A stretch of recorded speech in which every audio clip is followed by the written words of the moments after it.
Hi అండి. అందరికీ నమస్కారం. Welcome to my channel. ఈ వీడియోలో ఏపీ ఉద్యోగులకు, పెన్షనర్లకు అరియర్స్ బిల్లులకు బ్యాచ్ నంబర్స్ వచ్చేసాయండి.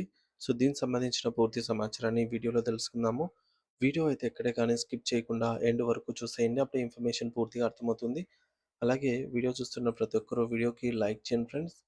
ఈ వీడియోని తోటి ఉద్యోగ, పెన్షనర్ మిత్రులతో అయితే షేర్ చేయండి. కొత్తగా మన ఛానల్‌ని చూస్తున్న వారు ఇంకా ఎవరైనా సబ్స్క్రైబ్ చేసుకోకపోతే వెంటనే మన ఛానల్‌ని అయితే సబ్స్క్రైబ్ చేసుకోండి. సబ్స్క్రైబ్ చేసుకోవడం వల్ల నేను చేసే ప్రతి ఒక్క వీడియో మీ వరకు రీచ్ అవుతుంది. సో, ఇక ఆలస్యం చేయకుండా వివరాల్లోకైతే వెళ్ళిపోదాము. సో, ఫ్రెండ్స్ ఇక విషయానికొచ్చినట్లయితే ఏపీ ఉద్యోగులకు ముఖ్య గమనిక అండి. సాలరీ బిల్లుల ప్రాసెసింగ్ తేదీలలో మార్పులు, పెండింగ్ బకాయిలపైన తాజా సమాచారము. ఆంధ్రప్రదేశ్ రాష్ట్ర ప్రభుత్వ ఉద్యోగులు, ఉపాధ్యాయులు మరియు ఆహ్, పెన్షనర్స్‌కు, డీడీఓలకు ఒక ముఖ్యమైన ప్రకటన. రాష్ట్ర ఆర్థిక శాఖ ట్రెజరీ కార్యకలాపాలను క్రమబద్ధీకరించే ఉద్దేశ్యంతో వివిధ రకాల బిల్లులను సీఎఫ్ఎంఎస్‌లో ప్రాసెస్ చేసే తేదీలను స్వల్ప మార్పులైతే చేసింది. ఇకపై అన్ని బిల్లులను నిర్దేశించిన తేదీలోనే ప్రాసెస్ చేయాల్సి ఉంటుంది. దీంతో పాటు ఉద్యోగులకు రావాల్సినటువంటి బకాయిలపై కూడా కొన్ని కీలక అప్డేట్స్ అయితే ఉన్నాయన్నమాట. సో, ఇందులో ముఖ్యంగా మనకు మొదటిది బిల్లుల ప్రాసెసింగ్ కోసం నిర్దేశించిన కొత్త షెడ్యూల్ అయితే చూద్దాము. వివిధ రకాల బిల్లులను వాటి యొక్క ప్రాముఖ్యత మరియు స్వభావం ఆధారంగా వేర్వేరు సమయాల్లో ప్రాసెస్ చేయడానికి కొత్త షెడ్యూల్ అయితే జారీ చేయబడిందండి. మొదటిది ఏ అనుకుంటే నెల పొడవునా ప్రాసెస్ చేయగల బిల్లులనమాట.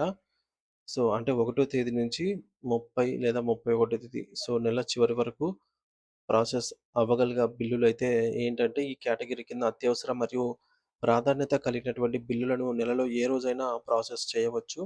అవేంటంటే, రాజభవన్ సంబంధించి, హైకోర్టు సంబంధించిన ఖర్చులు, అలాగే లీగల్ చార్జెస్ కూడా దీని కిందకే వస్తాయి. లోన్ యాన్యుటీ, వడ్డీ చెల్లింపులు, అలాగే ఎన్నికలు మరియు పరీక్షల సంబంధించిన ఖర్చులు, ప్రోటోకాల్ ఖర్చులు, అలాగే అంత్యక్రియల ఖర్చులు, ప్రకృతి వైపరీత్య సహాయక బిల్లులు, అలాగే ఏసీ బిల్లులు, మెడికల్ అడ్వాన్స్‌లు మరియు కొత్త పెన్షనర్లకు మొదటి చెల్లింపు. ఇవన్నీ కూడా నెలలో ఏ రోజైనా కూడా ప్రాసెస్ చేయడానికి వీలుంటుంది. ఇక రెండవది మనం బి అనుకున్నట్లయితే సప్లిమెంటరీ మరియు ఇతర బకాయిల బిల్లులు. సో, సప్లిమెంటరీ మరియు పెండింగ్ బిల్లుకు సంబంధించి ప్రతి నెల 6వ తేదీ నుంచి 10వ తేదీ వరకు అయితే బిల్లులు సబ్మిట్ చేసుకోవచ్చు. అన్ని రకాల సప్లిమెంటరీ సాలరీ బిల్స్‌ను సబ్మిట్ చేయవచ్చు.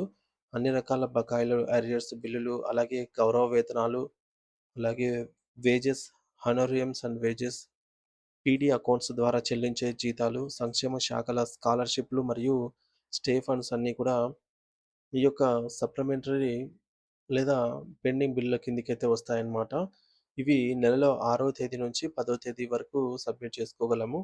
ఇక మూడవది సి అనుకున్నట్లయితే జీపీఎఫ్ మరియు పీడీ అకౌంట్స్ సాలరీ మినహా ప్రతి నెల వీటిని 11వ తేదీ నుంచి 15వ తేదీ వరకైతే ఈ మేరకు బిల్లులైతే అప్‌లోడ్ చేసేదానికి డీడీఓ గారికి ఆప్షన్ ఎనేబుల్‌లో ఉంటుంది. సో, మనం కూడా అప్రమత్తంగా ఉండి, మన సంబంధిత డీడీఓ ద్వారా ఈ బిల్లులను అయితే సబ్మిట్ అయ్యేలాగా చూసుకోవాలి. ఉద్యోగుల జీపీఎఫ్ లోన్‌లు సో, ఈ కేటగిరీ కింద ఉద్యోగుల జీపీఎఫ్ లోన్‌లు, అడ్వాన్స్ బిల్లులు, జీతాల మినహా ఇతర పీడీ అకౌంట్స్ చెల్లింపులైతే ఈ కేటగిరీ కిందకొస్తాయన్నమాట. నెలలో 11వ తేదీ నుంచి 15వ తేదీ వరకు. ఇకపోతే జీతాల మినహా ఇతర పీడీ అకౌంట్స్ ఇవన్నీ కూడా మనకు నెలలో 11వ తేదీ నుంచి 15వ తేదీ వరకు. ఇక డి రెగ్యులర్ ఉద్యోగుల జీతాలు మరియు పెన్షన్ బిల్లండి. సో, ఇది అత్యంత పెద్ద బిల్స్ అన్నమాట ఇవి. ఎందుకంటే వీటిని నెలలో 16వ తేదీ నుంచి 20వ తేదీ వరకు అప్‌లోడ్ చేసుకోవచ్చు. ఇది ఎందుకు అత్యంత ప్రాముఖ్యత కలిగిన అతి పెద్ద బిల్లులు ఇందులో ఉంటాయంటే, రాష్ట్ర వ్యాప్తంగా రెగ్యులర్ ఉద్యోగులకు సంబంధించి జీతాలు, పెన్షనర్లకు పెన్షన్స్ ఇవన్నీ కూడా 16వ తేదీ నుంచి 25వ తేదీ వరకు సీఎఫ్ఎంఎస్ పోర్టల్‌లో ఆప్షన్ ఎనేబుల్ అయి ఉంటుందన్నమాట. ఉద్యోగుల రెగ్యులర్ సాలరీ బిల్స్, అలాగే రెగ్యులర్ పెన్షన్‌లు, జీ జీఐఎస్ అలాగే ఎఫ్‌పిఎఫ్ చెల్లింపులు, వర్క్ చార్జ్‌డు, ఎస్టాబ్లిష్‌మెంట్ వేతనాలు, ప్రొహిబిషన్, కాంట్రాక్ట్ కాంట్రాక్ట్ వర్క్స్, అలాగే సర్వీసెస్ చెల్లింపులు, గ్రాంట్స్ ఇన్ ఎయిడ్ జీతాల కోసం, హోమ్ గార్డ్‌లు, అంగన్వాడీ వర్కర్లు ఇవన్నీ కూడా ఇంకా సామాజిక భద్రతా పెన్షన్‌లు, సబ్సిడీలు, బియ్యం, విద్యుత్ ఇటువంటివి ఏ బిల్లయినా సరే పైన పేర్కొన్న బిల్లులు ఏవైనా సరే మనకు నెలలో 16 తేదీ నుంచి 25 తేదీ వరకు అప్‌లోడ్ చేసుకునే దానికి ఆప్షన్ సీఎఫ్ఎంఎస్ పోర్టల్‌లో నవీకరించి ఇప్పుడు ఈ కొత్త షెడ్యూల్ డేట్ అయితే ఇవ్వడం జరిగిందనమాట. సో, గమనికండి జూన్ నెలకు సంబంధించి 6 తేదీ నుంచి 10 తేదీ మధ్య ప్రాసెస్ చేసిన సప్లిమెంటరీ మరియు కొన్ని బకాయిల బిల్లులకు బ్యాచ్ నంబర్స్ అయితే వచ్చాయి. సో, దీన్నే మనం బిల్లులకు బ్యాచ్ నంబర్స్ వచ్చాయి అనైతే చెప్పుకుంటున్నాము. సో, వీటికి సంబంధించి మొత్తం ఈరోజు లేదా రేపటి లోపల సంబంధిత ఉద్యోగుల ఖాతాల్లో జమ అయ్యే అవకాశం ఉంది అనైతే అంచనా. ఇకపోతే పెండింగ్‌లో ఉన్నటువంటి కరువు భత్యం, డీఏ బకాయిల వివరాల విషయానికొస్తే ఉద్యోగులు మరియు పెన్షనర్లకు 11 పీఆర్సీ కింద చెల్లించాల్సిన డీఏ, డీఆర్ విషయంలో ప్రభుత్వం నుండి ఇంకా అధికారిక ఉత్తర్వులైతే రావాల్సి ఉంది. అయితే కేంద్ర ప్రభుత్వ డీఏ పెంపు ఆధారంగా రాష్ట్ర ఉద్యోగులకు రావాల్సిన అంచనా, బకాయి ఈ విధంగా అయితే ఉన్నాయి.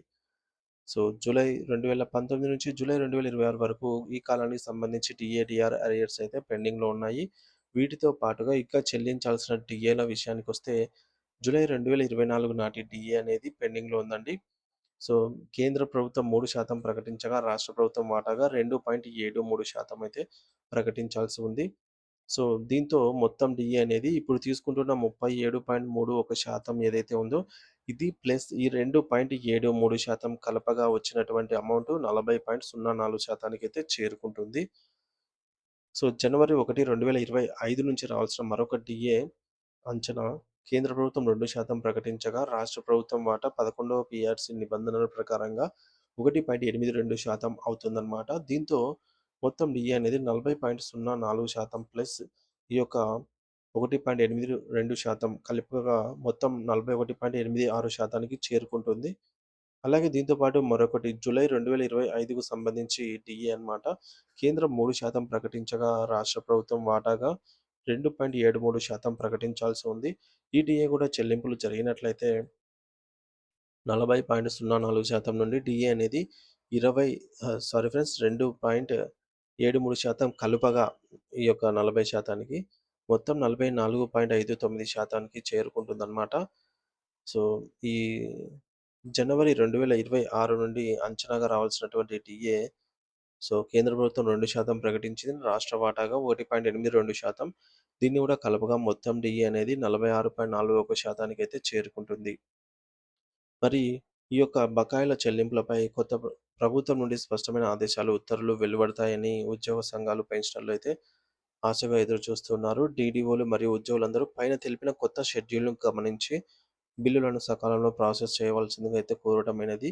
అలాగే ఉద్యోగ పెన్షనర్‌కి సంబంధించి ఈ నెల 21 తేదీలోపు పెండింగ్‌లో ఉన్న 5 డీఏలకు సంబంధించి ఒక ఫైనల్ నిర్ణయం అయితే వెలువడనుందనమాట. ఈ సందర్భంగా ఖచ్చితంగా ఒకటో, రెండో డీఏలు గూడా వచ్చే అవకాశం అయితే ఉంది. వీటికి సంబంధించి డీఓలు త్వరలోనే ప్రభుత్వము విడుదల చేసే అవకాశం కూడా ఉంది. ఏదేమైనా సరే ఇటువంటి అప్డేట్ ఏదైనా వచ్చిన వెంటనే మన ఛానల్ ద్వారా వీడియో రూపంలో అయితే అందిస్తాను. ఇంకా ఎవరైనా సబ్స్క్రైబ్ చేసుకోకపోతే మన ఛానల్ సబ్స్క్రైబ్ చేసుకొని అప్డేట్స్ అయితే ఫాలో అవుతూ ఉండండి.